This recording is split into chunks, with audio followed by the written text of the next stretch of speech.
네, 저는 수험 생활을 하면서 수험생이라면 이것만큼은 꼭 지켜야 된다라는 것들이 있었는데요. 우선 첫 번째로는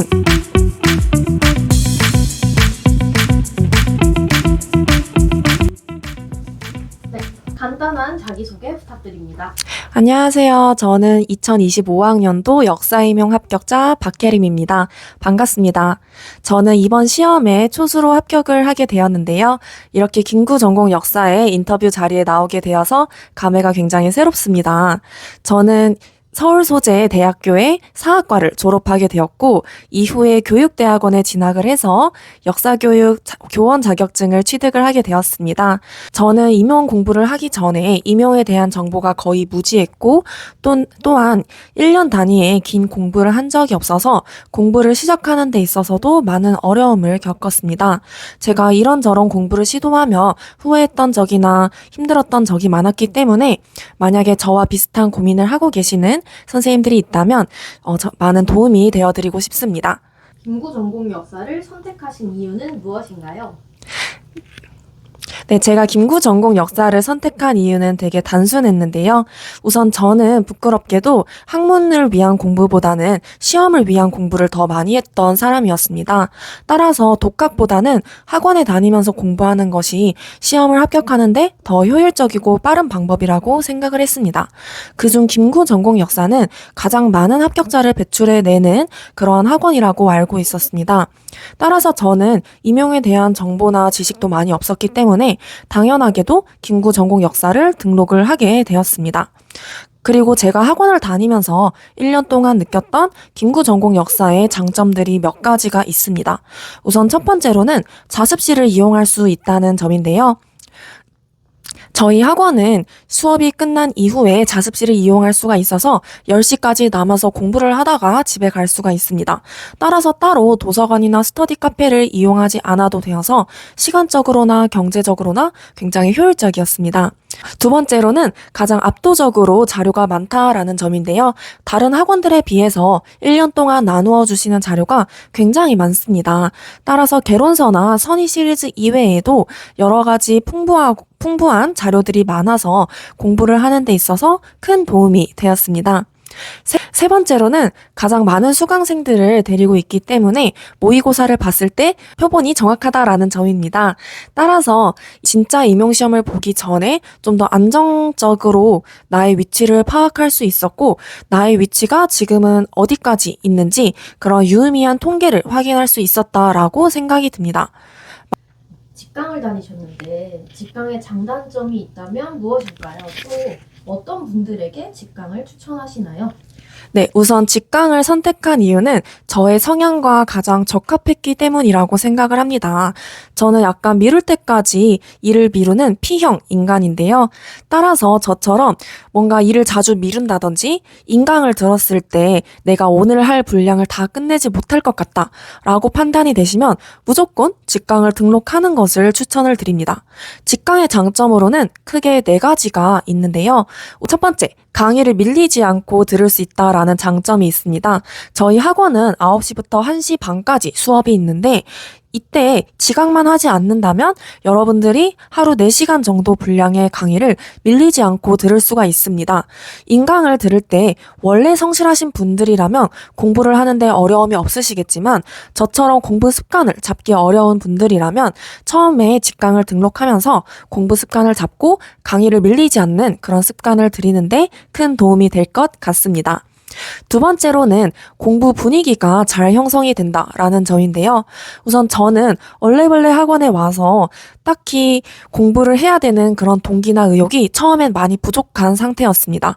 하지만 저희 학원에는 아침에 해가 뜨기도 전에 나와서 공부를 시작하시고 밤 10시까지 꽉 채워서 집에 가시는 선생님들이 정말 많습니다. 그런 성실한 선생님들 사이에서 공부를 하면서 내가 왜 공부를 해야 되는지, 내가 어떤 선생님이 되고 싶은지 그런 것들을 생각할 수 있는 마음이 마련이 되었고 따라서 자연스럽게 학업 분위기에 동화가 되어서 나중에는 저 스스로도 마음가짐을 굳게 먹고 공부를 할 수 있었던 것 같습니다. 세 번째로는 정보의 장이라는 점인데요.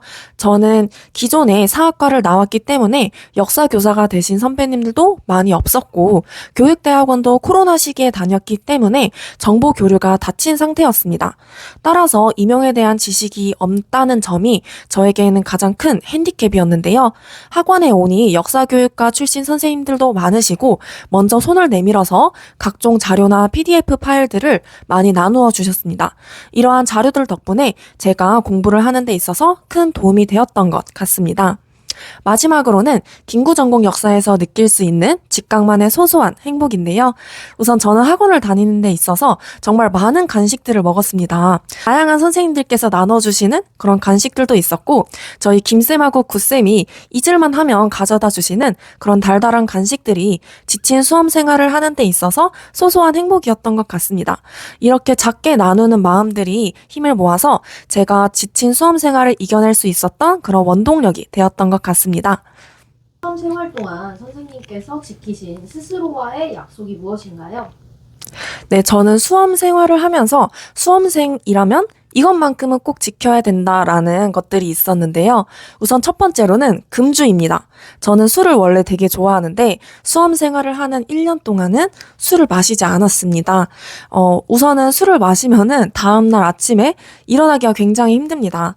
저희가 수험 생활을 하면서 학원을 다니면서 정말 아프고 힘든 경우가 있지만 우리는 결국에 내일 6시, 7시에 일어나야 됩니다. 따라서 술을 마시면 나의 생활 패턴이나 루틴이 무너지기 때문에 저는 1년 동안 저희 시험 끝나면은 1차 끝나면 꼭 술 먹어요 라는 말을 달고 살았습니다. 두 번째로는 SNS를 아예 사용하지 않았던 것입니다.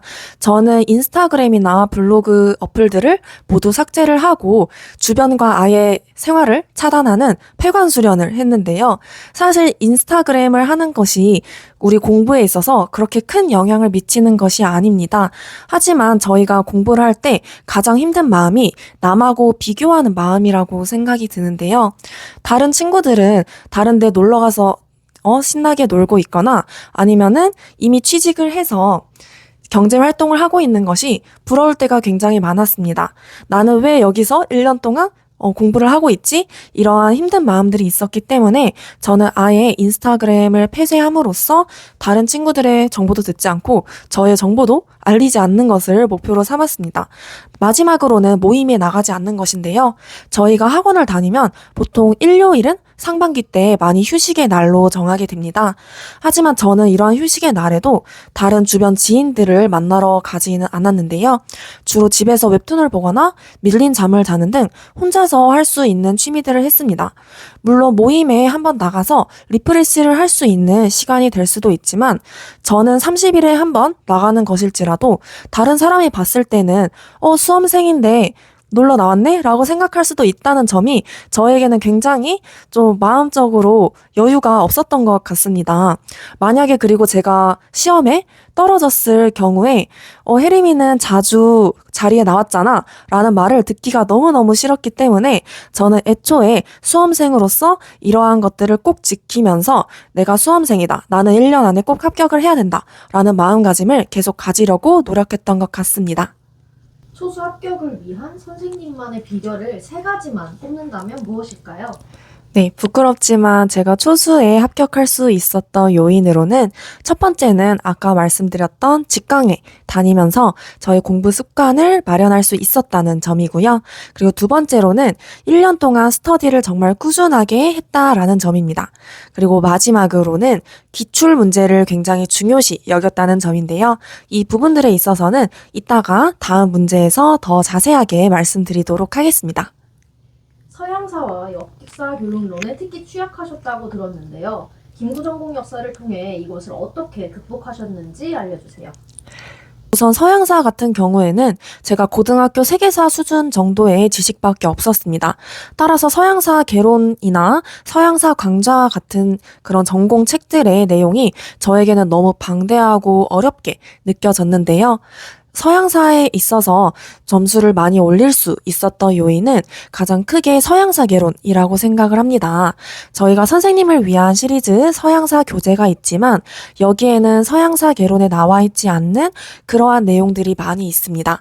따라서 여러분들이 4, 6월이나 상반기 때 많이 서양사 개론을 회독을 하고 이를 단거나 하거나 따로 내용을 정리하면서 나중에 하반기 때 이 서양사 개론의 내용을 확실하게 알고 시험장에 들어가는 것이 가장 중요하다고 생각이 듭니다. 선의에는 없지만 서양사 개론에만 나오는 문제들이 종종 시험에 출제되기도 합니다. 이번 시험에 단태 문제나 원로주의 문제도 그러했고, 따라서 이러한 문제들을 맞추기 위해서는 선생님들께서 서양사 개론을 끝까지 놓지 않고 가셨으면 좋겠습니다. 서양사 개론을 처음 읽을 때는 분명 어려울 수 있습니다.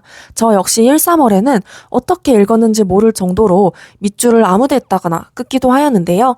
하지만 4, 6월에 김쌤이 서양사 개론을 수업 시간에 따로 읽어주시는 시간이 있었고, 그때 문단별로 주제별로 흐름을 찾아가며 읽고 이러한 맥락을 파악함으로써 이해를 기반한 공부를 할 수 있었던 것 같습니다.